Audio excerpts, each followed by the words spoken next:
Assalamualaikum warahmatullahi wabarakatuh. Tabi pun. Pada kesempatan yang baik ini, Bapak akan menampilkan video pembelajaran tentang rangkuman tema 3, subtema 2, penemuan dan manfaatnya. Selamat menyaksikan. Pelajaran pertama di subtema 2 ini yakni PPKN tentang hak, kewajiban, dan tanggung jawab. Hak adalah segala sesuatu yang berhak dimiliki oleh setiap individu sejak dia dilahirkan di dunia ini. Kewajiban adalah segala sesuatu yang harus dilaksanakan agar semua individu mendapatkan haknya secara layak. Sedangkan tanggung jawab adalah kewajiban untuk menanggung segala sesuatu. Tanggung jawab merupakan cerminan dari kesadaran akan kewajiban. Melaksanakan kewajiban berarti kita telah melaksanakan tanggung jawab. Contoh-contoh kewajiban di rumah: yang pertama, kewajiban menghormati kedua orang tua, kemudian kewajiban menjaga nama baik keluarga, dan kewajiban menyayangi semua anggota keluarga. Sedangkan tanggung jawab di rumah contohnya seperti melaksanakan perintah kedua orang tua, tanggung jawab membereskan tempat tidur, tanggung jawab menjaga kebersihan rumah. Nah, ini merupakan sedikit dari contoh kewajiban selaku anak dan tanggung jawab di rumah. Kemudian, kewajiban dan tanggung jawab di sekolah. Yang pertama, kewajiban selaku seorang murid yakni membuang sampah pada tempatnya, menjaga nama baik sekolah, dan kewajiban menjaga lingkungan sekolah agar tetap bersih dan kondusif. Tanggung jawab di sekolah: sebagai seorang murid, kalian mempunyai tanggung jawab seperti melaksanakan piket kelas, membuang bungkus jajan atau sampah ke tempat sampah, dan bertanggung jawab mengerjakan tugas-tugas yang telah diberikan guru agar tugas yang kalian kerjakan bisa selesai tepat waktu. Berikutnya, contoh-contoh kewajiban dan tanggung jawab di lingkungan masyarakat. Yang pertama, kewajiban menjaga keamanan serta ketertiban masyarakat. Yang kedua, kewajiban menghormati orang lain. Yang ketiga, kewajiban patuh terhadap peraturan yang berlaku di masyarakat. Pada bagian tanggung jawab di masyarakat, contohnya adalah yang pertama, tanggung jawab menjaga keamanan lingkungan. Yang kedua, tanggung jawab membayar pajak, dan tanggung jawab mengikuti kerja bakti. Nah, apakah akibat dan manfaat jika kita bertanggung jawab? Ya, contoh kewajiban di sekolah seperti membuang sampah pada tempatnya. Maka akibatnya tentu halaman sekolah kita akan menjadi bersih, tidak ada sampah. Manfaatnya apa? Manfaat kewajiban: kalian menjadi siswa yang disiplin dan halaman sekolah menjadi bersih. Bukankah kalian tahu bahwa kebersihan itu adalah sebagian dari iman? Nah, tentunya Allah Subhanahu wa Ta'ala, Tuhan kita, menyukai pribadi-pribadi yang bersih. Akibat jika tidak bertanggung jawab, maka halaman sekolah kita akan menjadi kotor, banyak sampah yang berserakan. Pelajaran kedua yaitu bahasa Indonesia. Pada pelajaran bahasa Indonesia kita akan membahas tentang kalimat efektif.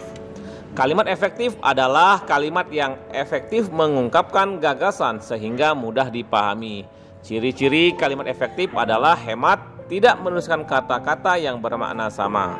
Contoh kalimat tidak efektif ya: para tamu-tamu duduk di kursi. Perhatikan kata para. Apa makna dari kata para? Lalu perhatikan juga kata tamu-tamu. Apa persamaan dari kata para dan tamu-tamu? Ya, kata para menunjukkan banyak dan tamu-tamu juga menunjukkan tamu yang banyak. Lalu bagaimana caranya kita membuat kalimat tersebut menjadi efektif? Ya, kita dapat menghilangkan salah satu dari kedua kata tersebut. Jadi, yang efektif adalah tamu-tamu duduk di kursi atau para tamu duduk di kursi.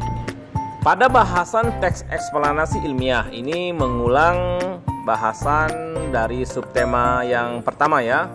Teks eksplanasi ilmiah adalah suatu teks yang menerangkan suatu proses yang bersifat ilmu pengetahuan alam seperti gejala alam, terjadinya pelangi, proses arus listrik, dan sebagainya. Teks eksplanasi berfungsi untuk memberikan penjelasan kepada pembaca tentang proses terjadinya sesuatu yang disusun menurut prinsip sebab akibat. Teks eksplanasi ini terdiri atas pernyataan umum pada bagian pembukaan, kemudian deretan penjelas pada bagian isi, dan bagian penutup atau kesimpulan dari teks tersebut.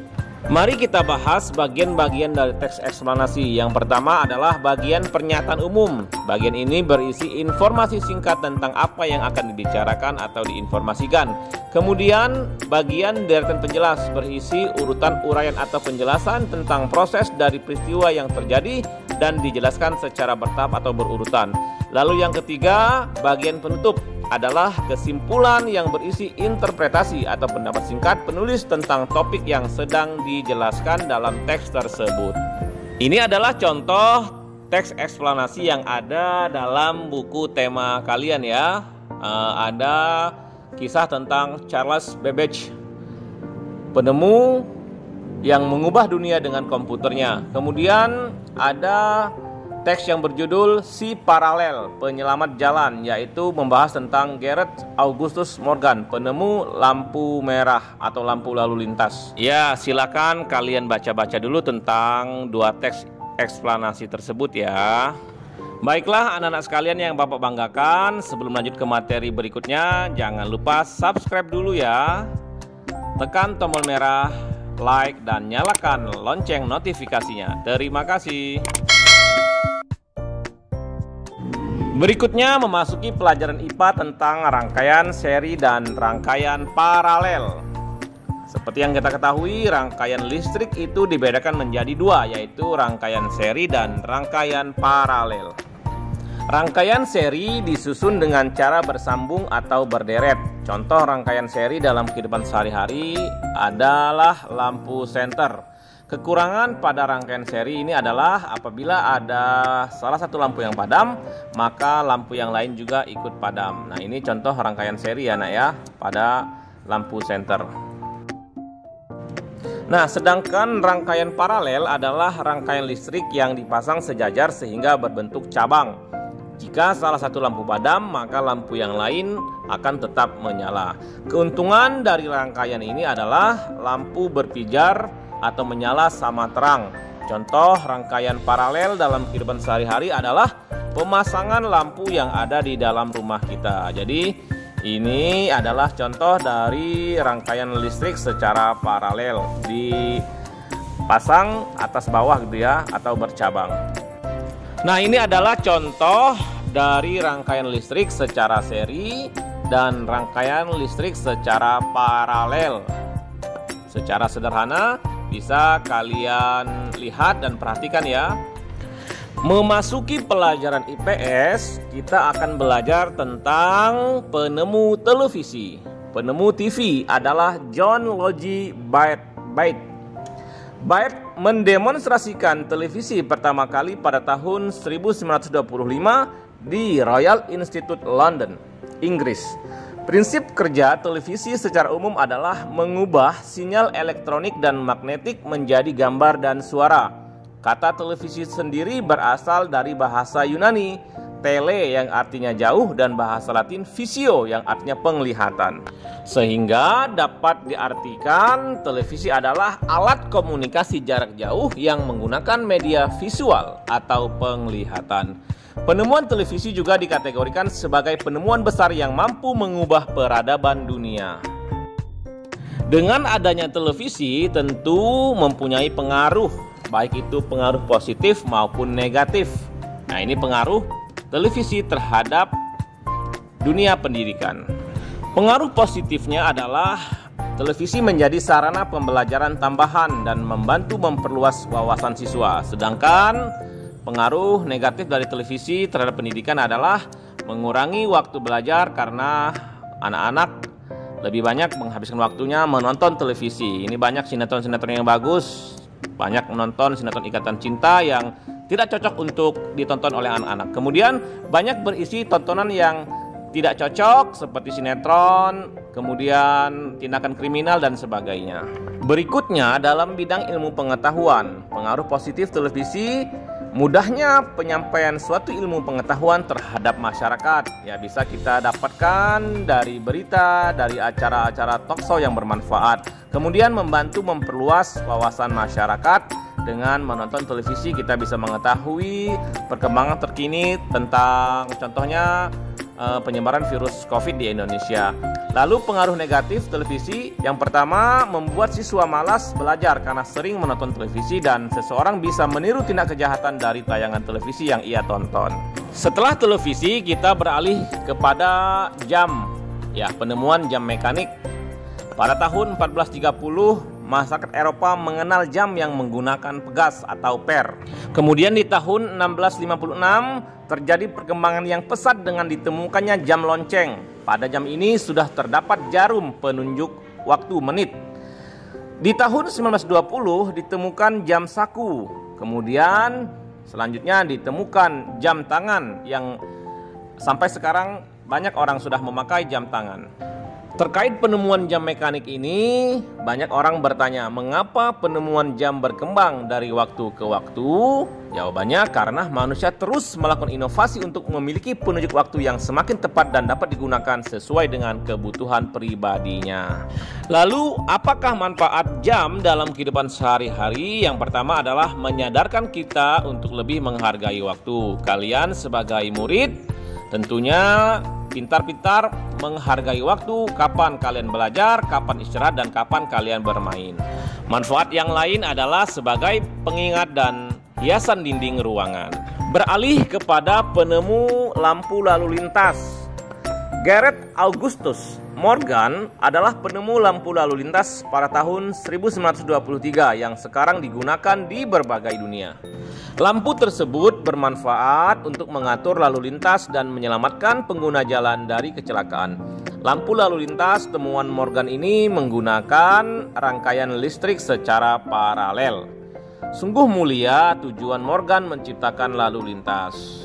Nah, dapat dibayangkan ya nak ya, jika tidak ada lampu lalu lintas di jalan raya yang ramai, tentunya kecelakaan akan mudah terjadi dan keadaan semakin semeraut dan semakin tak terkendali. Berikutnya, seorang penemu komputer yang bernama Charles Babbage adalah seorang ahli matematika.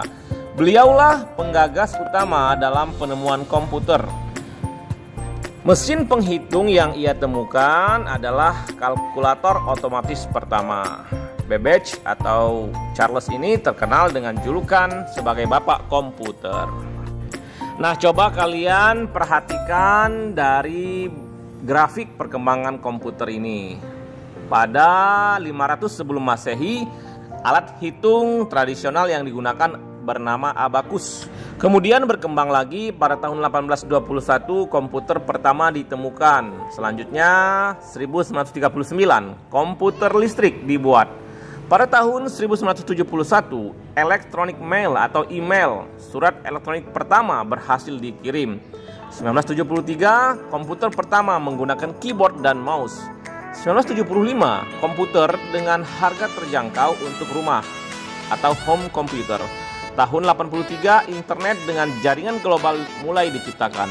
Dan pada tahun 94 dimulainya penggunaan internet oleh masyarakat. Manfaat komputer, dampak ditemukan komputer dalam bidang pendidikan. Yang pertama, sebagai sarana belajar online atau daring bagi siswa seperti yang sedang kita lakukan sekarang. Artinya dalam menerima pembelajaran dari Bapak, kalian dapat menggunakan HP, menggunakan komputer, yang pasti harus terhubung dengan internet. Kemudian yang kedua adalah mengerjakan tugas dan mengirimkan email. Lalu yang ketiga, manfaat atau dampak ditemukan komputer dalam bidang pendidikan adalah memudahkan guru menganalisis perkembangan belajar siswa. Di dalam bidang iptek, ilmu pengetahuan dan teknologi, manfaatnya atau dampaknya adalah mudah untuk membuat pemodelan abstrak menjadi nyata. Kemudian perkembangan iptek menjadi semakin pesat. Dan yang ketiga, dapat menciptakan teknologi yang memudahkan manusia, misalnya adalah mesin. Pada bagian pelajaran IPS, kita juga belajar tentang penemuan pensil. Perkembangan pensil dimulai sejak ditemukannya grafit pada tahun 1564 di Borrowdale, Inggris. Grafit ditemukan sebagai material yang dapat meninggalkan tanda hitam yang cukup pekat, namun terbukti lunak dan gampang patah. Kemudian ditemukan cara untuk memasukkan grafit di antara dua bilah kayu yang dilubangi, yang sampai sekarang kita sebut dengan pensil. Pensil mulai dibuat secara massal atau secara banyak pada tahun 1662 di Nuremberg, negara Jerman. Di bagian akhir kita belajar pelajaran SBDP, Seni Budaya dan Prakarya, tentang interval nada. Dalam menyanyi ternyata ada berbagai macam teknik. Salah satunya adalah teknik solfeggio atau yang lebih dikenal sebagai teknik solmisasi. Solmisasi adalah sistem yang menghubungkan setiap not dari tangga nada musik. Tangga nada solmisasi yang terdiri dari do, re, mi, fa, sol, la, si, do. Teknik solmisasi ini dapat dikatakan sebagai teknik dasar dalam bernyanyi. Alasannya, dengan menerapkan teknik ini maka akan membantu kita agar tidak fals dalam bernyanyi. Apa yang dimaksud dengan fals? Fals dalam bernyanyi adalah ketidakharmonisan atau ketidakselarasan yang terjadi antara penyanyi dengan musik yang mengiringinya saat bernyanyi. Jadi ada seseorang yang bernyanyi, musiknya kemana, suara dia bernyanyi kemana. Jadi tidak harmonis, tidak selaras. Untuk menghindari fals tentunya dengan rajin berlatih, maka bisa melatih kepekaan kita terhadap interval atau setiap tangga nada yang ada pada solmisasi. Kalau sudah semakin peka, nantinya kita tidak lagi fals dalam bernyanyi. Nah, anak-anak sekalian, demikianlah video pembelajaran tentang rangkuman tema 3 subtema 2. Selamat belajar dan terima kasih. Wassalamualaikum.